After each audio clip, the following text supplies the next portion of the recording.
The following month, Capone's shooters assassinated Jaime Weiss, who had been running the North Side mob after the death of O'Banion. His murder left the operation in the hands of George "Bugs" Moran, a longtime enemy of Capone. For the most part, Moran stood alone against the Capone mob, since most of his allies had succumbed in the fighting. He continued to taunt his powerful enemy and look for ways to destroy him. In early 1929, Moran sided with Joe Aiello in another attack against Capone.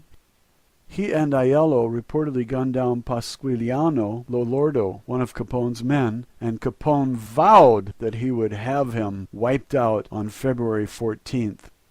He was living on his estate outside Miami at the time and put in a call to Chicago. Capone had a very special Valentine that he wanted delivered to Moran. Through a contact in Detroit, Capone arranged for someone to call Moran and tell him that a special shipment of hijacked whiskey was going to be delivered to one of Moran's garages on the north side. Adam Hayer, a friend of Moran, owned the garage, and it was used as a distribution point for North Side liquor. A sign on the front of the building at 2122 North Clark Street read, SMC Cartage Company, shipping, packing, long-distance hauling. Moran received the call at the garage on the morning of February 13th, and he arranged to be there to meet the truck the next day. On the morning of February 14th, a group of Moran's men arrived at Clark Street garage. One of the men was Johnny May, an ex-safecracker who had been hired by Moran as an auto mechanic. He was working on a truck that morning with his dog, a German Shepherd named Highball, tied to the bumper. In addition, 6 other men waited for the truck of hijacked whiskey to arrive. The men were Frank and Pete Gusenberg, who were supposed to meet Moran and pick up 2 empty trucks to drive to Detroit and pick up smuggled Canadian whiskey. James Clark, Moran's brother-in-law, Adam Hayer, Al Weinshank, and Reinhard Schwimmer, a young optometrist who had befriended Moran and hung around the liquor warehouse just for the thrill of rubbing shoulders with gangsters. George Moran was already late for the morning meeting. He was due to arrive at 10:30, but didn't even leave for the rendezvous in the company of Willie Marks and Ted Newberry until several minutes after that.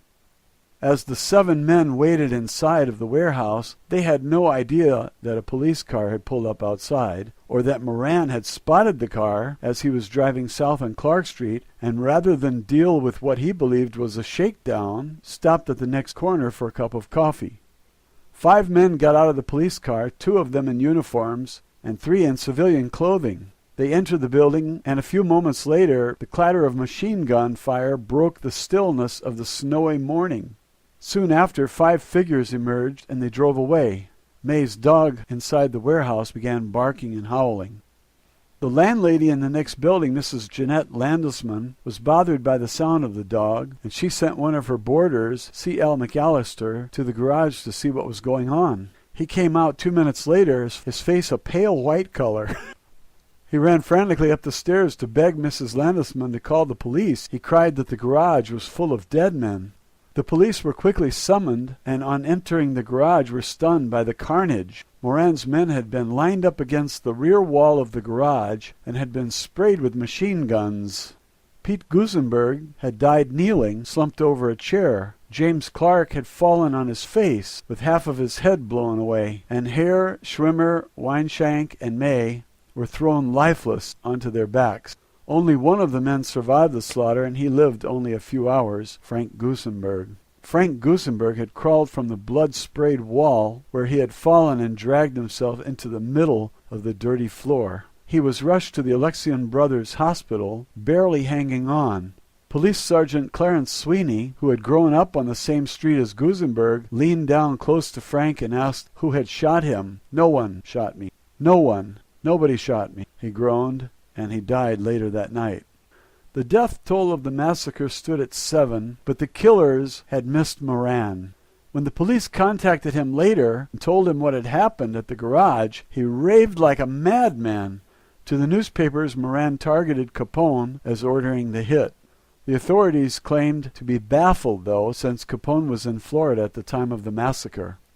When he was asked to comment on the news, Capone stated, "The only man who kills like that is Bugs Moran." At the same time, Moran was proclaiming that only Capone kills guys like that, and Moran was undoubtedly right. The murders broke the power of the North Side gang, and while there have been many claims as to who the actual shooters were that day, most likely they included John Scalise, Albert Anselmi, and Machine Gun Jack McGurn, all of whom were some of Capone's most trusted men. All three men, along with Joseph Giunta, were arrested, but McGurn had an alibi, and Scalise and Giunta were killed before they could be tried. The St. Valentine's Day massacre marked the end of any significant gang opposition to Capone, but it was also the act that finally began the decline of Capone's criminal empire. He had just gone too far, and the authorities, and even Capone's adoring public, were ready to put an end to the bootleg wars. Perhaps the strangest bit of history in regards to the massacre involved the fact that Capone had not seen the last of one of the men killed on that fateful day. In May 1929, Capone slipped out of town to avoid the heat that was still coming down from the massacre, and to avoid being suspected in the deaths of several of the men believed responsible for the killing of the Moran gang. While in Philadelphia, he and his bodyguard, Frankie Rio, were picked up on charges of carrying concealed weapons and were sentenced to a year in prison. They eventually ended up in the Eastern State Penitentiary. Capone continued to conduct business from prison. He was given a private cell and allowed to make long-distance telephone calls from the warden's office and to meet with his lawyers and with Frank Nitti, Jake Gusick, and his brother Ralph, all of whom made frequent trips to Philadelphia.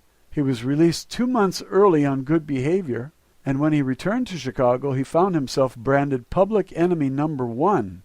It was while he was incarcerated in Pennsylvania that Capone first began to be haunted by the ghost of James Clark, one of the massacre victims and the brother-in-law of George Moran. While in prison, other inmates reported that they could hear Capone screaming in his cell, begging Jimmy to go away and leave me alone. After Capone returned to Chicago, he took up residence at the Lexington Hotel, and while here, would report his most frequent encounters with the ghost. While living at the Lexington Hotel, there were many times when Capone's men would hear from strange begging for the specter to leave him in peace.